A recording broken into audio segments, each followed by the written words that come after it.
Esports surprise us off again if they can actually have a really good connection for the Ways of Dragons, as well as with Joy with the Electrifying Beast to have a really good mobility to mess around how lazy Esport is. But then again, let's see. This is match number 3 again, guys. The first elimination bracket right here to see who will be going home. Will EVOS clear it off with a 2-0, or will lazy Esport finally prolong this match number 3?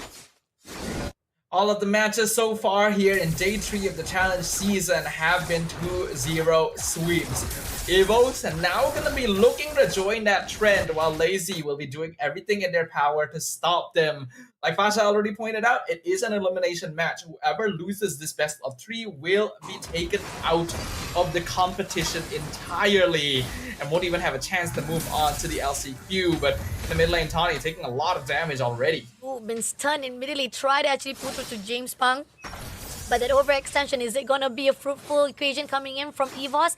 Nope, it's not yet, but they are not done to mess around with Potbet. Potbet also try to pull away and push EVOS to the side, denying of them try to actually dominate their territory.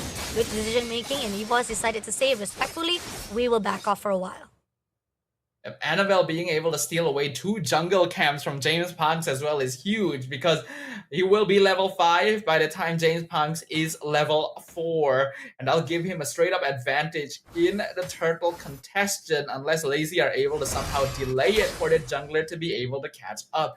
You can see that Joy is still only level 3, not really able to walk out since there are no longer any camps to grab. Will have to wait for his purple buff to respawn, and by that time Annabelle will already be notably ahead in EXP. So even being able to take a couple of camps in this early jungle rotation makes a big difference.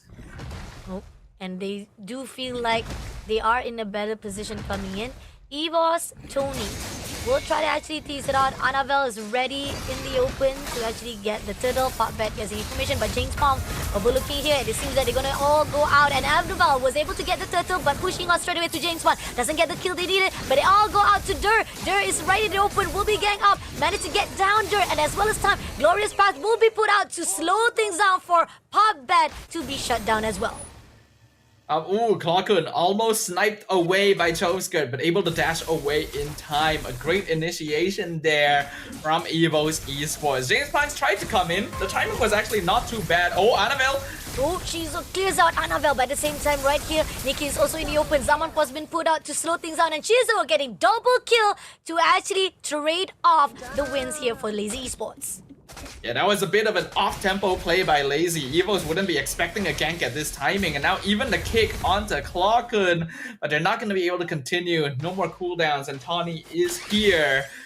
EVOS still with the slight lead, but a kill that early onto the goal lane is not really ideal.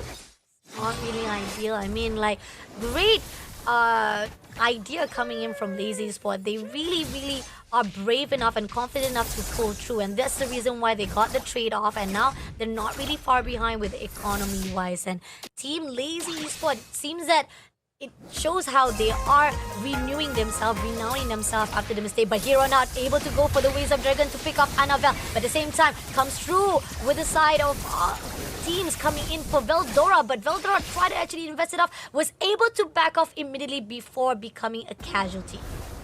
That was really well played by Veldora, actually. Annabelle 100% should have died there, but a really nice flicker into the fist break actually locked down multiple members of Lazy. And I thought that he would be sacrificing himself for that, but still actually managed to escape and will return to the lane fast enough to catch the minion wave. Not to mention coordinating with the rest of his team to see if they could pick off Dur for pushing up. A bit unsuccessful there, but otherwise, EVO still keeping themselves ahead for now. They'll be able to start controlling onto the turtle pit.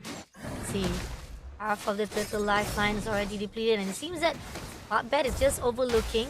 Not gonna actually allow it, but it seems that Annabelle would just get easily, and they also let Clockun to just mess around with Chovskus right in the mid lane, and that's the opportunity. But Potbet with the Ways of Dragon gonna pick off straight away to the side of Veldora. This is gonna be a gang up, stun off straight away, but Veldora can actually survive it up. He will not be able to go away without becoming a casualty in the hands. But at the same time, we do see the team of Shizo was able to take Clockun in the midst of it.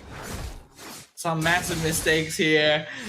There was no reason for Veldora to be that far pushed up in the lane when he didn't know where the rest of the enemy team was, and his team was trying to make a play down bottom. So being caught out there is just a punish on him. But somehow with a 3-man gank lane cut on Shizo, Klokun still ends up getting traded. So EVOS just lost a lot of pressure with those 2 plays up there. They still have the gold lead, but they're losing a lot of structures. Razor Dragon put out, Glorious Path tried to put in, but Puppet has already been done with the slate. And coming in right now, Nico tried to go in for the Zammerford to James Bond, but Klokun takes down Puppet for the trade-off, and this is where EVOS will be able to get at least some of the win from themselves. Still not enough, but at least they're still in the lead for that economy-wise. Lazy Esports, they lose Puckbet, but it's still worth it because they traded for Veldora, who is the EXP laner in the end. And now Shizo going to be the main issue going into this, because this Iritel is 3-0. Somehow still behind in gold compared to Nikki. A little bit impressed by that. First items being completed on both sides. We got the 100 strike build for Annabelle, Tharlium Scythe on the Harif and the Joy, as well as the Haz Claws completed for Shizo at this stage. There is indeed the Thunderbelt build going in for Lucas. We saw a lot of different builds on Lucas in the first couple of days of the challenge season, but I think teams have finally settled on him being more of a tank style with the Brave Smite, be able to just stay alive through the first skill healing and the Vengeance. EVOS now going to rotate over to contest the turtle once again. Let's see, they did manage to get the 2 turtles. Now they're gonna actually try to contest. Waves of Dragon's been put out right here. Annabelle will be able to take it out. Tony was cleared out by Dirt, and James Bond takes down Veldora. Now they're pushing in straight away to Annabelle. Annabelle had to pull away. By the same time, Klokun almost been tagged out, but Lazy Esport, they got the win they want. Doesn't matter, the turtle is already been dominated by EVOS Esport. So much damage that EVOS Esport has no answer. Yeah, Lazy Esports just straight up has way more mid-game damage compared to EVOS, right? We have the Feathered Airstrike, you have the Electrifying Beats, and once Shizo has 2 or 3 items, will be even a more AoE damage potential overall. That is what EVOS is having trouble dealing with. Tani does have the Revitalize, but since they are playing an EXP lane Badang, not too sure if Veldora is going for damage or not. They don't quite have the bulk needed to survive, especially with Puckbet going in and picking up core members. Oh, this is tough. I mean, like, EVOS had the idea in the first run, but now it seems that Lazy Esport, the leeway that was given to the side of James Pong, as well as the fact that we keep on saying that Lazy Esport was able to actually have a really good formation when it comes to the team fight. This is where EVOS Esport, they gotta be careful. Now, pushing into Puppet, it seems that Puppet also, the one thing that I find most amazing is that Puppet was able to actually pick off with the Waves of Dragon. And here on out, Feather Strike been used to shut down EVOS from moving into the mid lane. Yeah, I'm honestly surprised that Puckbet was able to find Annabelle as well. That really should not have happened, and it's less to the skills of Puckbet and more to a mistaken positioning. There's no reason for the Suyo to be that far up trying to take the turtle when the rest of the team just haven't set up the space in the river necessary yet. They were still able to get it, but because he was dropped to such low HP early on, the rest of his team had to basically throw themselves at Lazy to actually keep him alive, and it ends up not being really worth it as a trade in general. Lazy now still having control. Net worth difference actually pretty even on both sides, so they can still play for this, but I really feel like EVOS is lacking the tools to scout out the map. And here we go. We do see that coming in for the Zama first to fight off with Nikki. Jump Pass takes out Annabelle first of all. Glorious Pass been used up for Tony, but at the same time right here, it's gonna be a mega kill. Jump Pass takes down Klokun as well, and Tony, left all alone, will be damaged straight away by Dirt and making an opening straight away to the side of Team Lazy Esport to get the Lord. Lazy Esports is really taking advantage of the fact that EVOS just don't really have that much damage potential yet. And a lot of their DPS will come from Nikki with that Zaman Force, and as long as they just run down the Zaman Force, he cannot actually continue on with the DPS. He's trying to engage here, but that's a mistake right there. Another kill. Oh my god, that was a overextension unnecessary. I mean, yeah, you are in the desperate mode. You are trying to find that trade, a win on your side, but again, you're all alone and you saw that 4 players was just running along on the mid lane. It's not gonna be easy. Not even able to lock on to James Punk or Shizo or even Dur at that matter for a fact. So again, a mistake coming in from EVOS Esports. Now it's giving even more of economy-wise inflation on the side of Lazy Esports. There's so many unnecessary movements being made right there. I can see how tempting it might be to try and finish off James Punk's.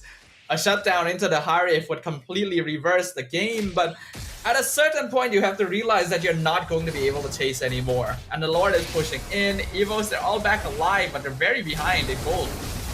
Coming in right here, we do see Waves of Dragon coming in for the push. Glorious Pass also been invested. Not gonna do anything, but they are denying it. Turret has already been thrown off. Lord been cleared out, but that's gonna be opening that top lane. And Lazy Esports, they're already happy. They're already satisfied with their mission for that first Lord. I have to point out just how well Dur has been doing on this Lucas so far. In day 1 of the competition, the Lucases were very hit or miss, but I think now that we've reached day 3 and the teams have started to solidify what the build is for this hero, you can see just how scary he actually is. Vengeance helps him keep alive, and the amount of AoE damage he does with the flash combo, especially in the Beast Unleashed form, is scary, and he is building full tank, mind you. It's only really the Thunderbell that is supporting that damage in the first place, and he's able to whittle down multiple members at once just because of his sheer size. Looking at the gold laners, Holy Crystal finally completed on Nikki, so at the very least that will help boost the damage, but Shizo already has that great Dragon Spear as well. Pakbet with the Immortality so that he's able to play even more aggressively. And quite the early Divine Glaive on Choveskirt, specifically targeting Tawny to make sure that Lazy Esports can remove him from the equation right off the bat. Oh, and this is where the response, very accurate wise, coming in from Lazy Esports to shut down EVOS Esports attempts. And it seems that they've already have a really good composure coming in now. Lazy Esports, they've already seen that this is a good control already by them. EVOS Esports, they have to find a way to answer straight, because so far a lot of the controls, especially the fact that most of their turrets is already been shut down.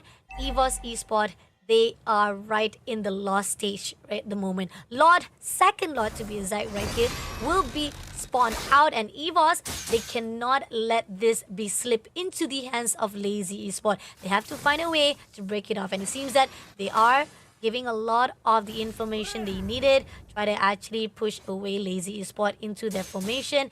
EVOS needs to be aware of it. Popbed, they know for a fact that if he can actually pick up at least either one of them, it would be an opening for Lazy Esports. He's done it already. He can manage to do it if he can pick it up. Anavel moved away, but it seems that Popbed was aware of the situation and was informed into the location-wise to EVOS Esports as well.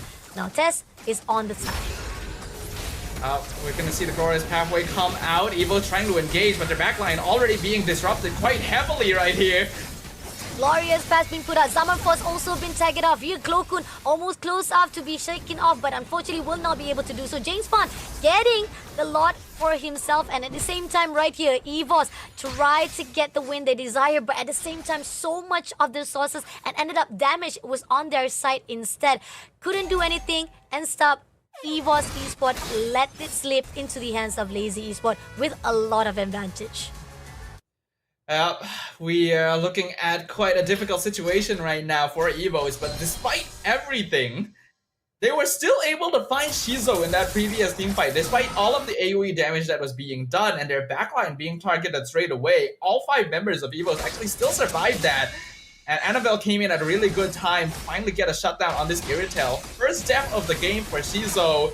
They lost the Lord, but without their goal laner, Lazy cannot actually set up the waves in a way to push in and take inhibs. So they end up coming out of that without too much damage done and a little bit of a gold swing back in their favor. So now it's only down to around 3k for Lazy Esports, but it's still going to be very, very tough. Lazy's late game scaling is pretty scary.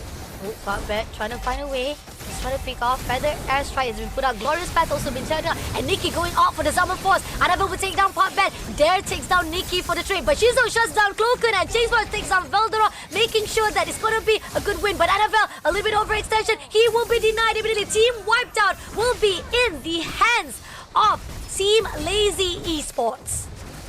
And that is officially going to be GG as we are entering our first game 3 of the day here, ladies and gentlemen. It's an elimination match. Neither one of these teams is willing to give up the opportunity of keeping themselves in the competition. Unfortunately for EVOS Esports, they got